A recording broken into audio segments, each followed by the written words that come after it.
guys, welcome to the HP Reverb in IL-2. I realised the other day that I haven't actually been showing much of IL-2 on the channel for a while, so I thought I'd do a quick video of this incredible combat sim.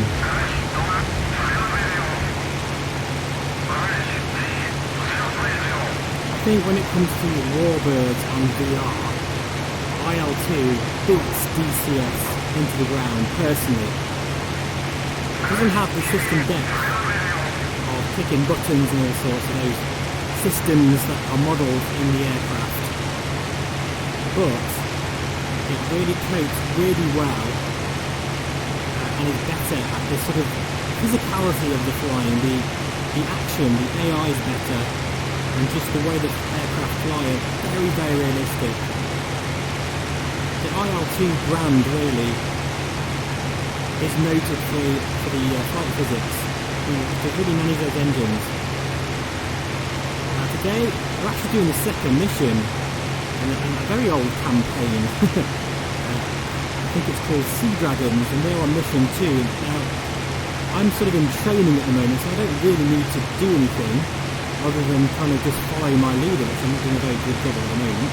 We're going to catch him up. Don't worry about that. But yeah, we've actually got some bombs to drop, and we need to destroy some artillery batteries, I think. That's the plan anyway.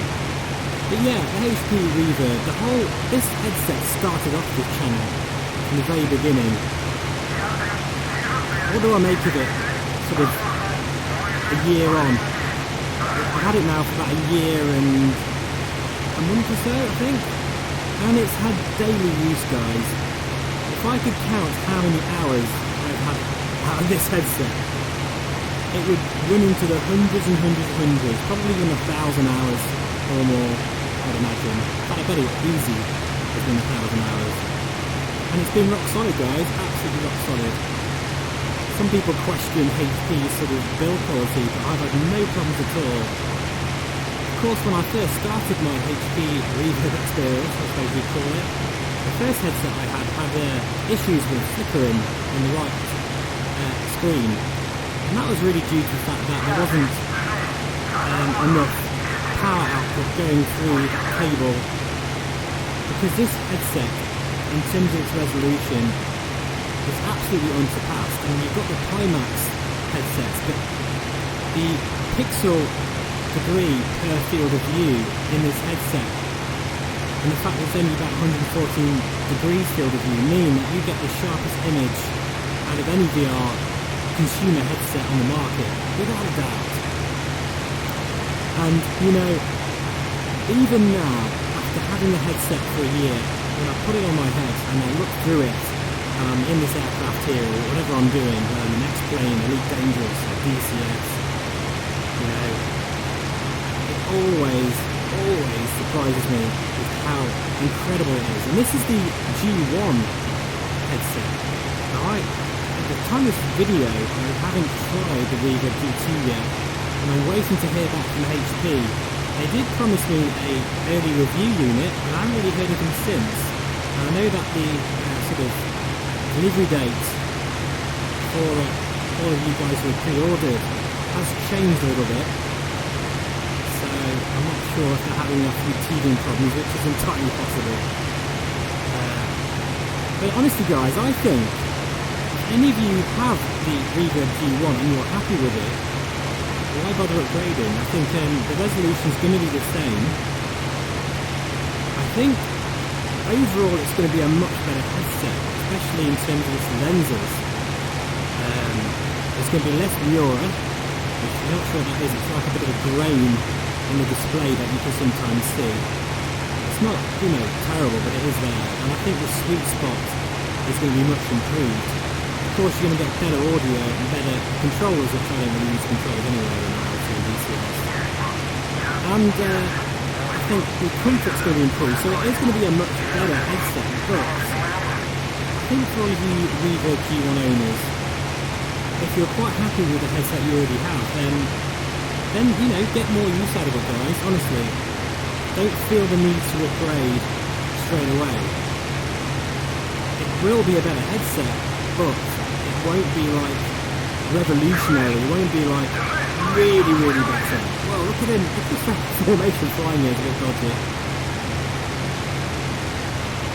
But yeah, it's going to be really interesting times. And as soon as I have a G2, guys, I will be very honest about it and check it out. I do plan on doing plenty of tests with it, but at the moment, unfortunately, I don't have one. I say MRTV Sebastian, he's done plenty of videos now from a sort of more gaming perspective, but I'm doing it from a sort of very unique flight simulation perspective, and the fact that I've had the Oculus CV1, the Rift S, and now the Reverb, I'm going to call it G1. But yeah, it really is fantastic, guys. Anyway, I think we're on target here, so we best get ready, get our bombs all fused, and wait for the call. Look at that. Wowzers. I absolutely love this sim. And you know what? In recent updates, this sim is very, very good performance. Bombs away!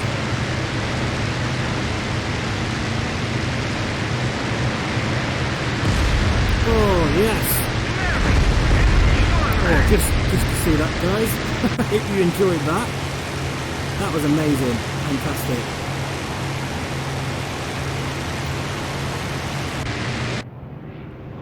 Now let's get out of here. Yeah, the way the aircraft fly in this sim is absolutely fantastic. It really is. And the Reverb is the perfect headset, guys,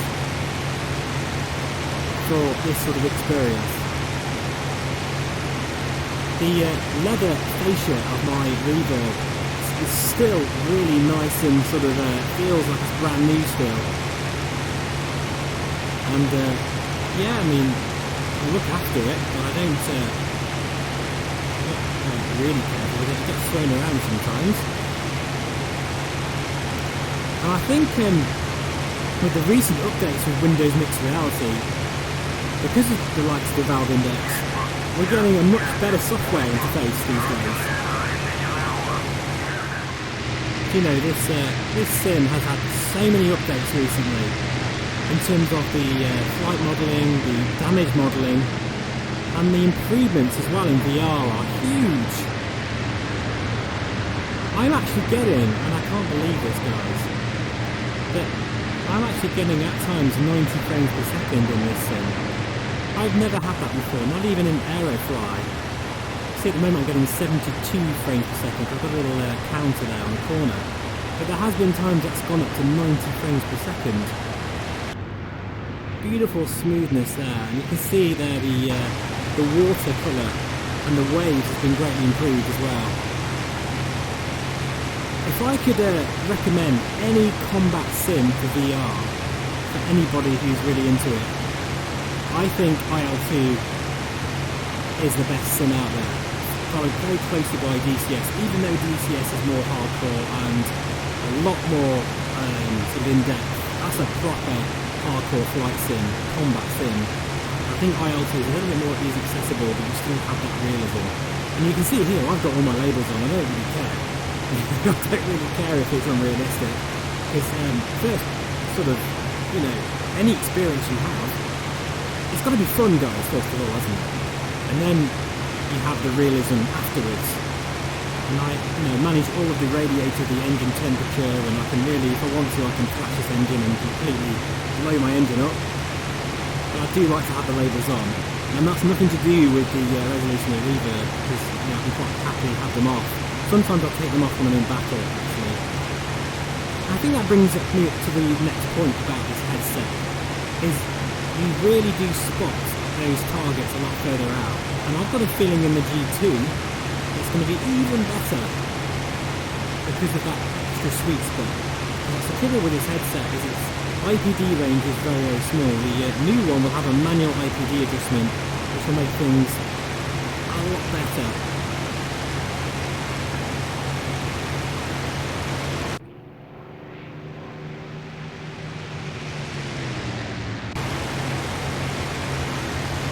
Let's just go and find my squad here.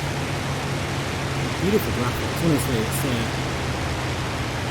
I hate to say the word graphics, I know it sounds very gamey, but honestly, they've really improved the lighting engine, the rendering engine. I've got all the settings fairly high. I haven't got them on ultra. It looks absolutely completely right out to me. And you can see the wave animation has been greatly improved as well.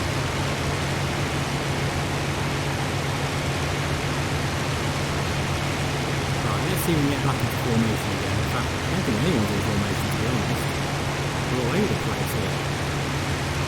I'm going to form up on my leader here, because that's another thing I love about VR, guys. Formation flying can be very, very tricky at the best of times. In some ways it's actually easier to do it in real life than it is in a flight sim, because you don't have that depth of field and sort of that seat of your pants feeling. Now, I'm going to show you here that it's actually a lot easier to do in VR, simply because I'm not even looking at my speeds or anything. I'm just basically, in fact I don't even need the labels on. In fact, let me take them off. There we go, just to show you that I'm not cheating here. It does help if this guy actually stayed sort of a level flight, but that's fine. I'm going to get nice and close to him here. Look, what can you see there? His tail section looks like it's got damage. So you can actually see some of the damage modelling as well. I was lucky I didn't get hit at all. In fact, he's actually really struggling. That's why he was all over the place. But look at that. In perfect formation-ish, though I can't really formate with him because he's moving around. Yeah, look at that for the damage modelling there, guys. That is the brand new damage model in IL-2 at work. That is spectacular. Probably give this guy some room because he's struggling. Wowzers.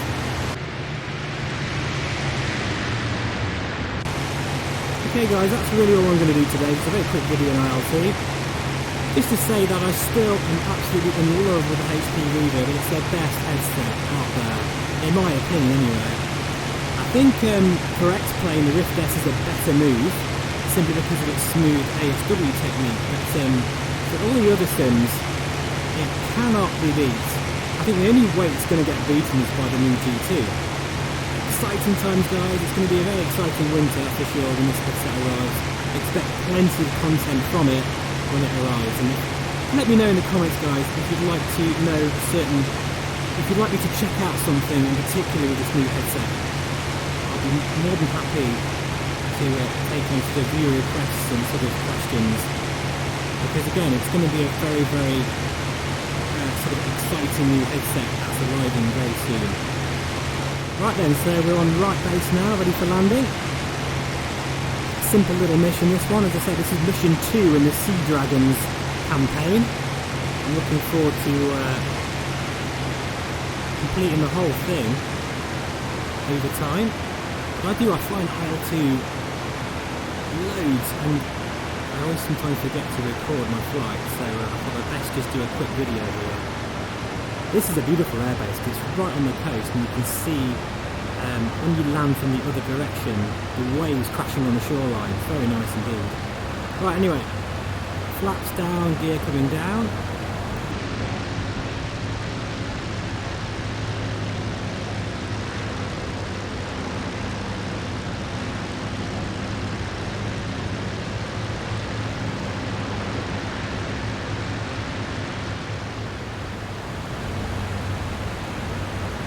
See there, the windsock just giving us a slight crosswind.